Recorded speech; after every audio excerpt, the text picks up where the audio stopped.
Neil Armstrong said, look, if I were to go forward and talk about what actually happened, I've been told, Neil Armstrong said this to us, that my wife, my children, and my grandchildren would all be killed, that they would take us out somehow, some terrible accident. And he says, I'm not going to talk about it. Here is an extract from the original press release. NASA scientists and engineers participating in exploration of Mars and the Moon reported the results of their discoveries at a briefing at the Washington National Press Club on March 21, 1996. It was announced for the first time that man-made structures and objects have been discovered on the Moon. The scientists spoke rather cautiously and evasively about these objects, with the exception of a UFO. They always mentioned that man-made objects are possible and stated the information was still under study and official results would be published later. It was mentioned at the briefing that the Soviet Union used to own some photo materials proving the presence of such activity on the Moon. And although it wasn't identified what kind of activity it was, thousands of photo and video materials from the Apollos and the Clementine space station showed many parts on the lunar surface where this activity and its traces were perfectly evident. The video, films, and photos made by U.S. astronauts during the Apollo program were demonstrated at the briefing.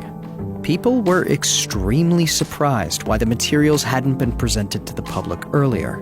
NASA specialists answered, it was difficult to forecast the reaction of people to information that some creatures had been or still are on the Moon.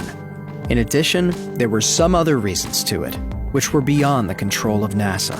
Specialist for lunar studies Richard Hoagland says that NASA is still trying to alter photo materials before being published in public catalogs and files. They do some retouching, or are partially refocusing them while copying. Some investigators, Hoagland is among them, suppose that an extraterrestrial race had used the Moon as a terminal station during their activity on the Earth. These suggestions are confirmed by the legends and myths of different nations of our planet. The ruins of lunar cities stretch for many kilometers. Huge domes on massive basements, numerous tunnels, and other constructions cause scientists to reconsider their opinions concerning the Moon. How the Moon appeared and the principles of its revolving around the Earth still pose a significant problem for scientists. Some partially destroyed objects on the lunar surface can't be placed among natural geological formations, as they are of complex organization and geometrical structure. In the upper part of Rima Hadley, not far from where the Apollo 15 had landed, a construction surrounded by a tall, D-shaped wall was discovered. As of now, different artifacts have been found in 44 regions. The NASA Goddard Space Flight Center and the Houston Planetary Institute are investigating the regions. Mysterious, terrace-shaped excavations of rock have been discovered near the Tycho crater. The concentric, hexahedral excavations and the tunnel entry on the terrace side can't result from natural geological processes. Instead, they look like open-cast mines. A transparent dome raised above the crater edge was discovered near the crater Copernicus.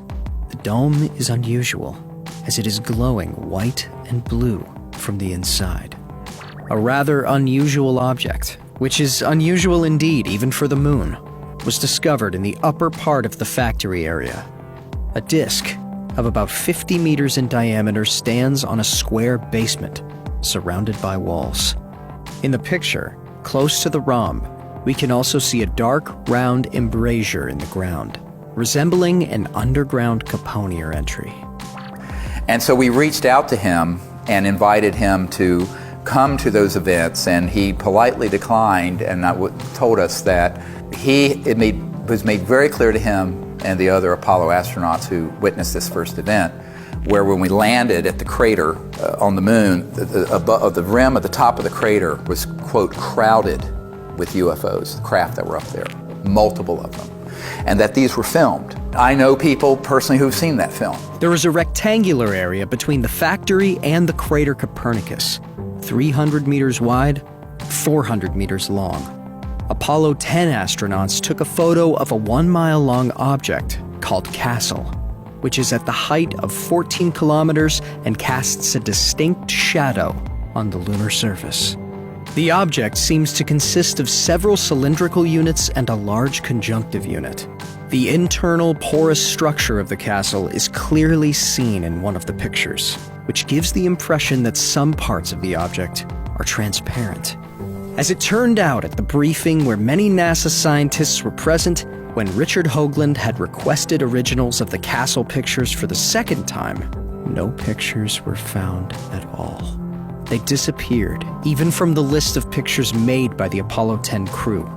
Only intermediate images of the object were found in the archives, which unfortunately don't depict the object's internal structure. So we did go to the moon, but some of the footage, it doesn't make sense because the flag is moving. Now the reason for that, and this is where people say we didn't go to the moon, it was all hoax and filmed in a basement up in New York. The truth is we went, but during the lunar orbiter, going back before the Apollo mission, we actually were circling the Earth taking the first early digital photographs. And as you know from the testimony of Disclosure Project witness Carl Wolf, there were structures on the moon that were artificial. Some were newer and some were very ancient. And so they knew the covert programs, and these images were being downloaded to out here at Langley, not the CIA headquarters, Langley Air Force Base, to a compartmented operation run by the National Security Agency that was then sequestered away from the other NASA scientists.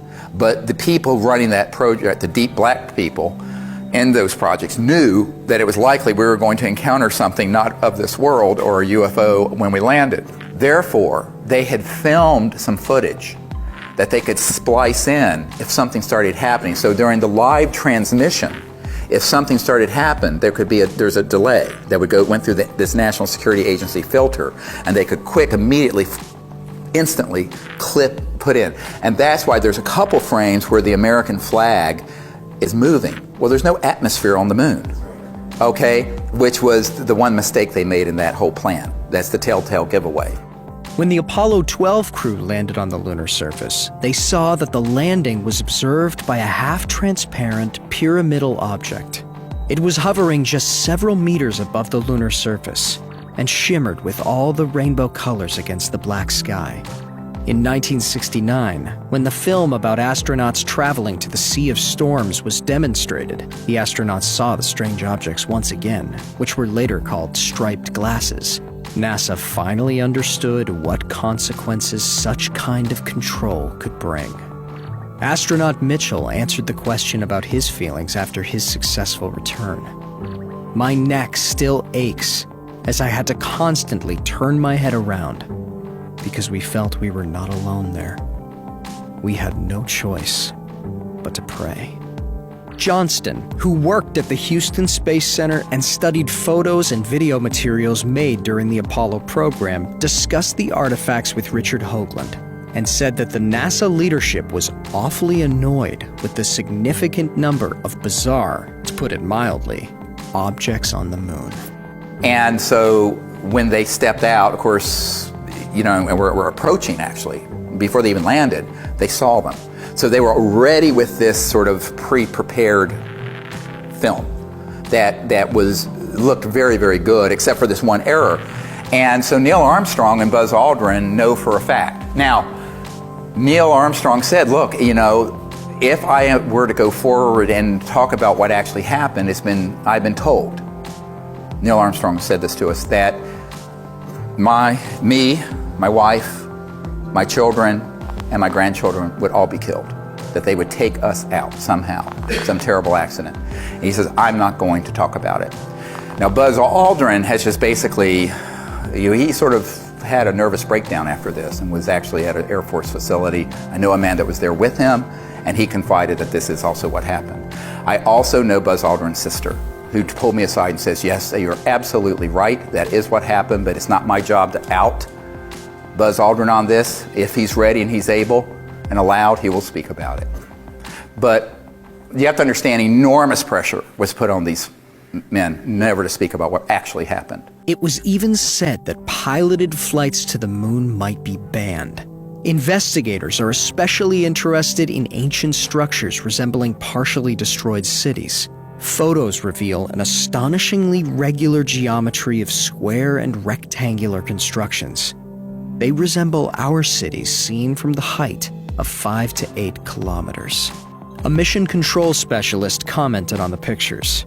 Our guys observed ruins of the lunar cities, transparent pyramids, domes, and God knows what else, which are currently hidden deep inside the NASA safes, and felt like Robinson Crusoe when he suddenly came across prints of bare feet on the sand of the desert island. What do geologists and scientists say after studying the pictures of lunar cities and other anomalous objects? They say that such objects can't be natural formations. We should admit, they are artificial, especially the domes and pyramids. Reasonable activity of an alien civilization showed up unexpectedly close to us. We were not ready for it psychologically, and some people hardly believe they are true even now. Now, one of the things that Neil Armstrong was overheard saying, and this was reported in Timothy Good's book, Above Top Secret, is that Neil Armstrong stated that we were essentially warned off the moon.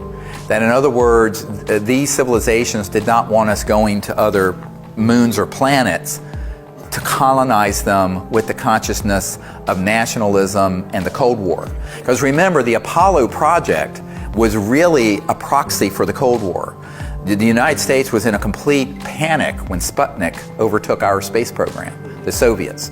And so the race to the moon was part of, and always was part of, the military competition between two huge superpowers, the old Soviet Union and the United States of America. And so when we went there, but we went there not as a peaceful world civilization, but as a competing Cold War effort that were armed with thousands of thermonuclear weapons, hydrogen bombs, pointed at each other. That was not the consciousness that the ETs want to see us going into space with. They want us going into space with the consciousness of peace and cooperation, not militarism and war. So that's sort of your, let's say if there's an entry ticket to space exploration, that's the main one. And we haven't quite reached that point, have we?